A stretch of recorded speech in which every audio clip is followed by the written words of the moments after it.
நம்ம பழங்குடி மக்கள் இருக்கக்கூடிய பல்வேறு வகையான அறிவு சொத்து, ட்ரெடிஷனல் விஸ்டம் பேர் அது. அதை நம்ம கலெக்ட் பண்ணி அதுக்கு அறிவியல் விளக்கம் கொடுத்தாலே போதுமானது. இந்தியா அவ்வளவு பெரிய வளமான நாடு, அவ்வளவு டைவர்சிட்டி இருக்கு, அவ்வளவு மொழி பன்மையும் இருக்குது, அவ்வளவு வேளாண்மை முறை இருக்குது. நீங்க முழுக்க நீங்க நடந்து பார்த்தீங்கன்னா தெரியும்.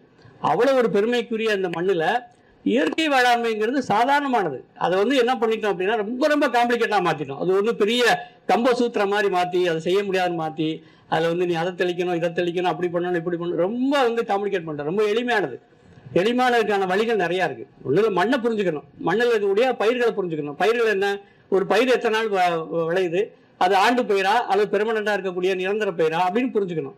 அந்த புரிஞ்சுட்டு அதுக்கு தகுந்த மாதிரியான வேலை திட்டங்களை கொடுக்கணும், உருவாக்கணும். அது ஒன்றும் இல்லை, தொடர்ந்து ஒரு ஆண்டு பயிர்களாக 7 வகையான பிரிவை பிரிச்சுக்கிட்டு ஒவ்வொரு தடையும் ஒரு வகையான ஸ்ப்ரே கொடுத்தீங்கன்னா சரியா போயிடும். இப்படி ஒரு அழகான ஒரு சிலபஸ் நம்மகிட்ட இருக்குது. அதை நம்ம எல்லாம் கற்றுக்கிட்டோம்னா போதுமானது. ஆக இந்த இயற்கை வேளாண்மை எப்படி காலநிலை மாற்றத்துக்கு தொடர்புடையன்னு சொல்லிட்டு நான் முடிச்சுக்கிறேன். நிறைய பேச்சாளர் பேச வேண்டியிருக்கு. பின்னாடி கேள்விகள் தான் நம்ம விரிவாக பேசலாம்.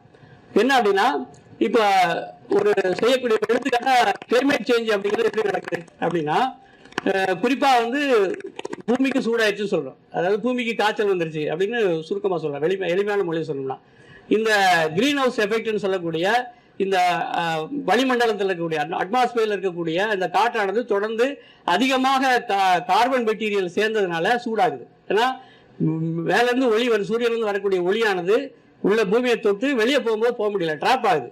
எப்பவுமே நீங்க ஒரு கார் கண்ணாடி ஏற்றி விட்டுட்டு உள்ள உட்காந்தீங்கன்னா உங்களுக்கு என்ன வெளிச்சம் போயிடும், ஒளி பாஸ் ஆகிடும். ஆனால் உள்ளே வரக்கூடிய வெப்பம் ட்ராப் ஆகும், உள்ளே நிற்கும்.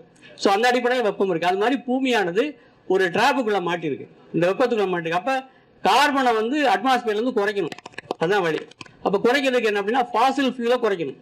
ஃபாசில் ஃபியூல் தான் மிகப்பெரிய சிக்கலாக இருக்குது. நம்ம பயன்படுத்தக்கூடிய கார்லேருந்து, ஏசியிலேருந்து, இந்த ஃபேன்லேருந்து எல்லாமே பார்த்தீங்கன்னா எப்படியாவது நமக்கு அனல் மின்சாரத்துலேருந்தோ அதிகமாக கிடைக்குது, நிலக்கரி எரிச்சு தான் வருது, அல்லது பெட்ரோல் எடுத்து எரிச்சு நமக்கு கிடைக்குது.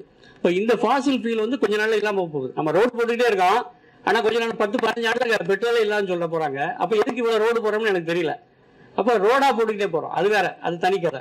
அப்போ இந்த ஃபாசில் ஃபியூல் குறைய அல்லது அதிகமாக பயன்படுத்த என்ன ஆகும் அப்படின்னா, அட்மாஸ்பியர்ல இருக்கக்கூடிய அந்த கருப்பு இருக்கு இல்லையா, அந்த பெயிண்ட் அடிச்சுக்கிட்ட மாதிரி கருப்பாக மாறிட்டே இருக்கு. இந்த கருப்பானது வெப்பத்தை உள்வாங்குது. அப்போ 2 பக்கத்தில் இருக்கிற முனைகள் இருக்கக்கூடிய அந்த பனிமலைகள் உருகுது, கடல் மட்டம் அதிகமாகுது. அது மட்டும் இல்லை, இது வழக்கமான சொல்றது. ஆனால் இப்படி நடக்கும் பொழுது என்ன ஆகுதுன்னா, காற்றினுடைய வேகம் மாறுது. ஒரு இடத்துலையும் காற்று மாறி அடிக்குது. எல்னினோ எல்னிசோன்னு சொல்லுவாங்க. அப்போ புயல்கள் வரக்கூடாத இடத்துல வருது,